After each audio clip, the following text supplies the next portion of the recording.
Un saludo para todos. Una vez más, Dios nos ha permitido estar hablando de la palabra, libro de Éxodo, verso a verso, pidiéndole sabiduría a Dios para poder comentar todo lo que Él nos dejó revelado en su palabra.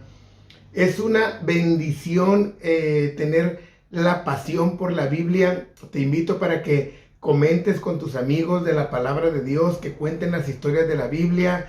Cuando un amigo necesite un consejo, que tú le puedas hablar de esta palabra tan maravillosa. Cuando alguien necesite motivación, cuando alguien encuentra el rumbo, ¿dónde vamos a encontrar toda esa verdad? En la palabra de Dios. ¿Dónde vamos a encontrar la puerta cuando no la hay? La respuesta, la salida, la motivación, en la palabra bendita de Dios. Hemos estado estudiando ahora el libro de Éxodo, un libro tan maravilloso porque es el nacimiento del pueblo de Israel. Ahí ya lo vamos a ver como una nación. Ya tuvimos la oportunidad de ver la condición del pueblo en el video 1 de esta serie de Éxodo. También ya vimos el nacimiento de Moisés y hoy estaremos viendo ya cuando Moisés cumple 40 años. Te invito para que paso a paso vayamos buscando en estos versículos de la Biblia una verdad tan poderosa para nuestros días. Es muy importante escudriñar Éxodo para poder entonces ir comprendiendo de una mejor manera la palabra de Dios. Hoy lo que nos va a ocupar estudiar el capítulo 2, versículo del 11 al 25. Recuerden que la dinámica de este canal es que donde me quedo en el video anterior, entonces ahí en el que sigue continúo para poder llevar un lazo verso a verso. Y espero que sea de mucha bendición. Dios les pague a todos los suscriptores, a los que comparten estos videos. Tengo muchos comentarios por ahí que me dicen, hermano, que comente Apocalipsis, que comente Daniel, que comente libros proféticos. Poco a poco iré llegando a esos libros conforme voy avanzando en el estudio de la Biblia y sé que todos les van a ser de bendición. También estoy preparando algunos de historia, algunos de testimonios y Dios me ayudará para que les sean de bendición a ustedes. Bueno, versículo 11, entonces empecemos con este estudio. Dice, en aquellos días sucedió que crecido ya Moisés, vamos a empezar hablando ahora cuando Moisés tiene ya físicamente 40 años de edad. También había crecido en autoridad porque en Egipto recordemos que él como hijo de la hija de Faraón, entonces él tiene responsabilidades que conllevan, tiene responsabilidades en el reino, ¿no? Cuando nosotros leemos Hebreos 7:22, dice que Moisés ya había sido enseñado en toda la sabiduría de los egipcios. Ok, cuando ya tiene 40 años este muchacho está totalmente preparado, ¿no? Ya sabe matemáticas, geografía, ya sabe astronomía, ya sabe geografía, ya sabe lo que en ese tiempo es el nivel de la enseñanza, porque recordemos que Egipto es una potencia mundial en la que Moisés entonces está viviendo dentro de la familia que tiene todo ese poder, ¿no? Entonces ya tenía toda la preparación. De hecho dice Hebreos que él era poderoso en palabras, ¿no? Es decir, tenía autoridad y conocimiento y lo que él hablaba tenía peso, como lo que vimos en el tiempo de Job. Él también era un hombre que tenía un poder en su palabra, ¿no? Un hombre culto en todo. Entonces ya tenía la preparación secular, pero, y a veces esa preparación nos hace creer que ya no necesitamos nada más. A veces los que estudian una carrera, alguna licenciatura, alguna maestría, algún posgrado, lo que sea, muchas veces caemos en esa autoconfianza de pensar que ya no necesitamos de nada más, que ya contamos con todos los elementos que nos van a ayudar a sobresalir. En este caso, como cristianos, como líderes de la iglesia, no basta. Por ejemplo, aquí vemos que este muchacho ya tenía un nivel superior de aprendizaje. Pero ¿qué pasa? Sigo leyendo el versículo. Dice, salió a sus hermanos y los vio en sus duras tareas y observó a un egipcio que golpeaba a uno de los hebreos, sus hermanos. Bueno, cuando ella sintió todo el poder, toda la capacidad, toda la seguridad en él, salió de su estado de comodidad, salió de su palacio real y se fue al campo a ver realmente cómo estaban viviendo sus hermanos. es muy importante que nosotros nos desprendamos de la vida de la iglesia en el sentido de que es lo único que conocemos. A veces no vamos afuera al mundo, no sabemos cómo está la necesidad, cómo están los problemas, solamente vivimos dentro de nuestro palacio, por así decirlo, donde Dios nos llamó. Es muy importante que nosotros también salgamos, que evangelicemos, que seamos de ayuda, que miremos lo que hay, por ejemplo, en un centro de rehabilitación, en un hospital, en la cárcel, que estemos realmente empapados del dolor, para que entonces nosotros podamos sentir el poder y la bendición de poder hacer algo por alguien. Entonces, cuando él sale a ver a sus hermanos y los mira que tenían duras tareas, es decir, eran muy crueles con ellos, ya hemos hablado de esto, ¿no? Como el mundo también es muy cruel con los seres humanos. Entonces, cuando él ve que están golpeando a su hermano, aunque obviamente sabemos que Moisés, su apariencia exterior, su arreglo, su vestimenta, su manera de hablar y su comportamiento eran totalmente egipcios, pero era hebreo en carácter, en religión y en lealtad. Entonces, ese interior que él tenía, apasionado, o que se identificaba con el pueblo santo, fue lo que lo hizo estar ahí parado y ver la necesidad y saber si se iba a poner del lado de los egipcios o del lado de los hebreos, que eran sus hermanos. Estaba en un momento en el que él realmente tenía que ver qué iba a hacer, y su actuar iba a causarle consecuencias fuera, sea cual sea la decisión que él tomara, ¿no? Se había salido convencido del palacio de que no había nada que le pudiera generar lo que Dios le podía dar. Había salido con gozo, decidido a ir y defender a su pueblo, sabiendo y entendiendo la problemática a la que se iba a enfrentar. Y es así como el pensamiento del cristiano debe de estar fijo en las decisiones que hemos tomado de servir a Dios y no volver atrás, y no estar llorando por lo que dejamos y no tener miedo por lo que nos pueda pasar. Moisés estaba totalmente convencido. Entonces, cuando ve que lo están golpeando a su hermano, se decide, es decir, se decide por la obra de Dios. Y ahí es donde nosotros debemos decidirnos en este tiempo, que la obra de Dios ha estado siendo golpeada por las desviaciones sexuales, por las pandemias, por la economía, por todos los pensamientos y las filosofías que quieren desacreditar la palabra de Dios. Es una manera de golpear a la Biblia. Cómo el enemigo hace estrategias para golpear al pueblo de Dios. Y ahí es donde este mundo necesita hombres y mujeres que se levanten convencidos, seguros y con gozo de servirle a Dios, como Moisés. Seguimos aquí. Abre tu Biblia para que vayas paso a paso. Dice el versículo 12: entonces Moisés miró a todos lados, pues por lo que iba a hacer, y viendo, dice la Biblia, que no parecía nadie, o sea, que nadie estaba, Moisés estuvo seguro que no había testigos. Entonces golpeó al egipcio y lo mató y lo escondió en la arena. Obviamente él sabía que esto iba a tener una repercusión con sus ahora enemigos, los egipcios. Hebreos 11:24 dice algo maravilloso. Dice que Moisés rehusó llamarse hijo de Faraón, ¿no? O hijo de la hija de Faraón. Es decir, nos da a entender que a él le propusieron, quizás, mira Moisés, esto a responsabilidad de Egipto va a caer sobre ti. Tú eres el candidato quizás a ser el nuevo Faraón. Dice la historia que Tutmosis III no tenía hijos. Entonces este hijo adoptado por su hija, que era Moisés, podía ascender al trono probablemente. Pero dice que él rehusó, que él dijo, yo no quiero nada, a mí no me den nada. Él se negó. ¿Por qué? Porque ya en su interior él había escogido ser maltratado por el pueblo de Dios, o sea, ser útil antes que gozar de los deleites del mundo que Egipto le ofrecía con todas y sus riquezas. Él prefirió los vituperios de Cristo. ¿Por qué? Porque realmente Moisés tenía su vista más allá de lo que podían ver sus ojos terrenales. Y esto es muy importante. Cuando nosotros ya aceptamos a Cristo, ya nos bautizamos en su nombre y ya nos congregamos, ya somos parte del cuerpo de Cristo, debemos de vivir rehusándonos a volver atrás, a que el enemigo nos use, a que nos oferten algo que no le agrada a Dios. Realmente es negarnos, y es algo que no pasa.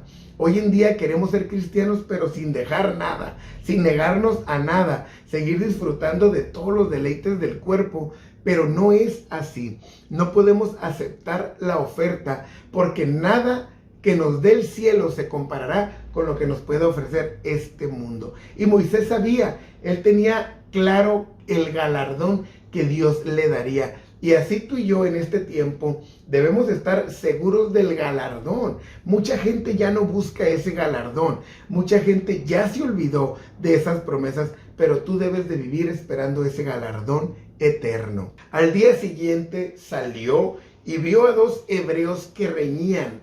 Entonces dijo al que maltrataba al otro: ¿por qué golpeas a tu prójimo? Bueno, ahora ya Moisés había obtenido una victoria de arranque. Había logrado defender a uno de sus hermanos. Seguramente, como dice la Biblia, que no lo vio nadie, a ese que defendió fue y dijo lo que Moisés había hecho, pero no lo hizo de una manera correcta.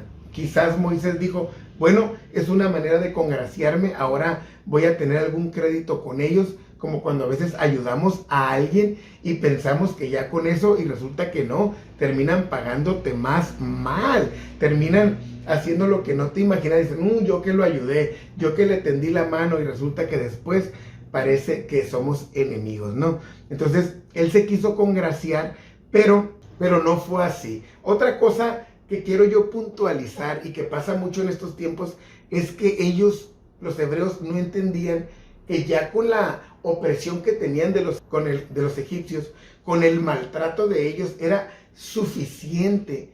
Pero ahora Moisés ve que se están peleando entre hebreos, entre hermanos. Qué triste es que hemos entendido lo que Dios ha hecho en nuestra vida, los propósitos que tiene, y aún es común ver que en las iglesias haya pleito entre hermanos, que los hermanos no se hablen, que los hermanos se tengan celo, que haya discusiones, que haya odio, enemistades.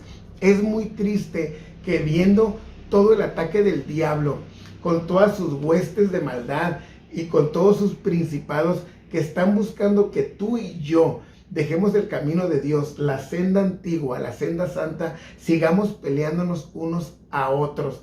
Es el tiempo de nosotros despertar y entender que una enemistad entre hermanos no nos va a llevar a la salvación.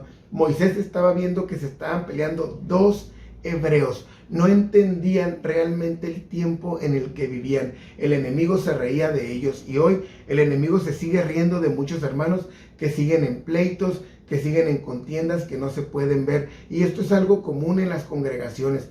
Hermanos, necesitamos cambiar nuestro pensamiento, cambiar nuestro corazón. ¿Para qué? Para que entendamos quién es realmente el enemigo, el que nos quiere condenar, el que quiere meter nuestra alma en el infierno, ¿no? Entonces Moisés vio que había una pelea entre ellos y fue y les dijo: oye, ¿por qué están peleándose entre ustedes? ¿Están viendo la tormenta y ni eso los dobla? Y este hombre, este muchacho, este hebreo le contesta con toda una ceguez, le dice: ¿quién te ha puesto a ti por príncipe y juez sobre nosotros? ¿No? O sea, vea lo que le contesta: ¿piensas matarme como mataste al egipcio? O sea, una falta total de discernimiento y anhelo de ser libre. Estos hombres ya no tenían, ya no usaban el sentido común, decir: quien sea que nos ayude, quien sea que nos rescate, gracias, el que tenga la más mínima intención. No, ellos ya no sentían eso. Estaban convencidos de que eran esclavos y que esclavos se iban a quedar, que no había esperanza para ellos. Ya todo tipo de ayuda lo tomaban a mal. Entonces, cuando le revela a él, este hombre: ¿me quieres matar como al egipcio? Entonces dice Moisés, dice la Biblia que Moisés tuvo miedo y dijo: ciertamente esto ha sido descubierto. Hebreos 11:27 dice que Moisés no le temía a la ira del rey, pero Éxodo nos dice que temió.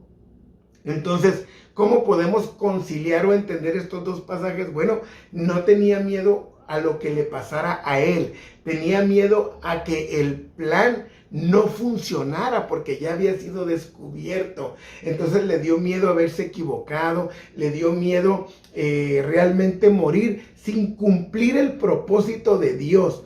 Pero él dice Hebreos que no le temía al rey, es decir, no temía por lo que le pasara a él, sino por lo que ya no podía ser posible. A mucha gente quizás el pecado no lo asusta, o quizás el estar sin hacer nada en una congregación, en el camino de Dios, no lo asusta. Bueno, se puede respetar, no se entiende, pero miedo nos debería de dar que no se cumpla lo que Dios tiene para nosotros, los talentos que Él nos ha dado, porque nos va a pedir cuentas. El no hacer un buen trabajo con nuestros hijos, eso nos debería de dar miedo, porque Dios lo va a hacer tarde que temprano. El no sacar el fruto que Él está esperando de nosotros, eso nos debería de dar miedo. Aunque a alguien no le dé miedo pecar, bueno, pues está en cada quien, pero Dios nos va a pedir cuentas. Oyendo Faraón acerca de este hecho, dice la palabra de Dios en el verso 15, procuró matar a Moisés, pero Moisés huyó de delante de Faraón y habitó en la tierra de Madián. Es decir, inmediatamente el rey lo tuvo por enemigo. Y el agravante con Moisés es que él no era egipcio. Entonces quizás este faraón siempre vivió con la duda o no estando de acuerdo en que su hija lo haya adoptado. Entonces inmediatamente encontró una razón para matarlo. Entonces se va Moisés a vivir largo tiempo a Madián, que es Arabia Saudita y en el área del Sinaí. Y estando sentado junto al pozo, cuando llegó Moisés, 7 hijas que tenía el sacerdote de Madián vinieron a sacar agua para llenar las pilas y dar de beber a las ovejas de su padre. Bueno, como ya lo vimos en el tiempo de Jacob, era común ver a las mujeres trabajando, y más cuando en casa no había varones, ¿no? Algunos dicen que no era bien visto Jetro en esa tierra, el sacerdote, porque, dicen los historiadores, él ya había negado la idolatría, entonces no lo miraban con buena cara y sus hijas también no las ayudaban, eran maltratadas. Eso dice la historia, ¿eh? Mas los pastores vinieron y las echaron de allí. Entonces Moisés se levantó y las defendió y les dio de beber a sus ovejas, ¿no? Bueno, pues hombres abusivos que no sentían empatía por ellas, ¿no? Y volviendo ellas a Reuel, porque Moisés las ayudó, él les dijo: ¿por qué habéis venido tan pronto hoy? Porque era común que llegaran tarde, que fueran las últimas, que no fueran caballerosos con ellos. Entonces a este hombre se le hizo raro verlas llegar temprano, ¿no? Ellas le respondieron: un varón egipcio nos defendió de mano de los pastores y también nos sacó agua y dio de beber a las ovejas. Obviamente era inmediato que Moisés había huido sin nada de cosas, todavía llevaba una apariencia egipcia y seguramente su cabello rapado, como es común de ellos, ¿no? Y dijo a sus hijas: ¿dónde está?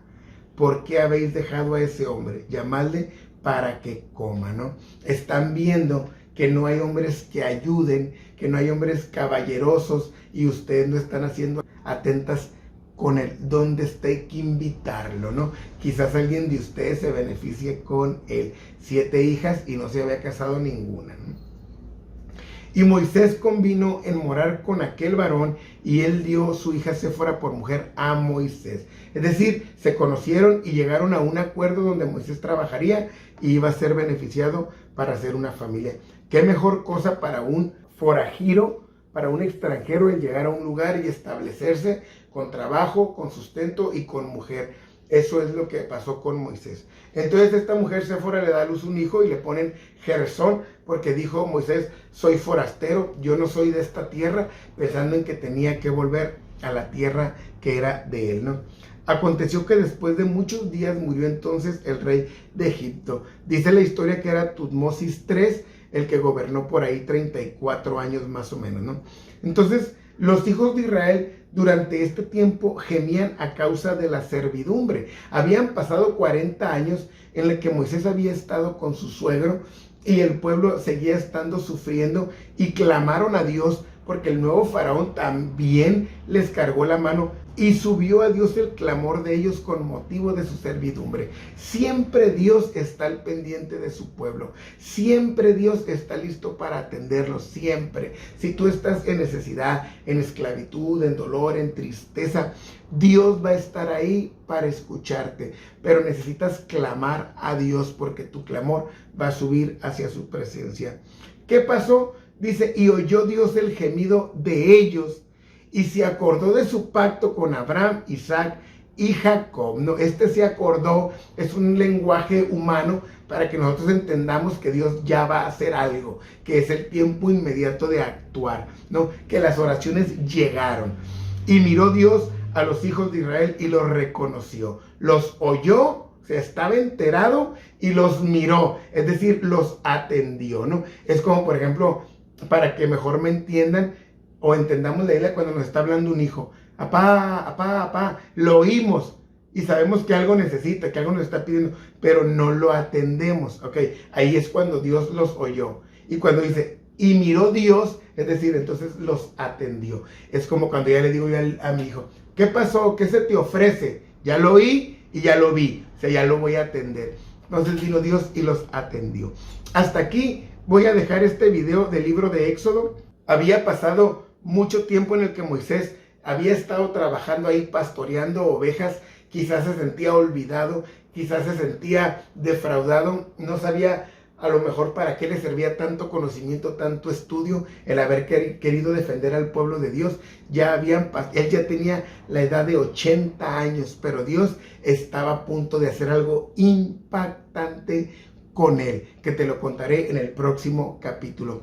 Si tú sabes que alguien necesita esta palabra, pásale el video, compártele la información o ministrale lo que Dios te haya hablado a ti. Sé de bendición para alguien más. Está seguro de que Dios nos oye y nos mira, que Dios sabe nuestra necesidad y que la atenderá cuando Él sepa que es el tiempo perfecto. Sigamos adelante en este estudio de la Biblia. Mi deseo es que Dios te bendiga grandemente. ¡Ánimo!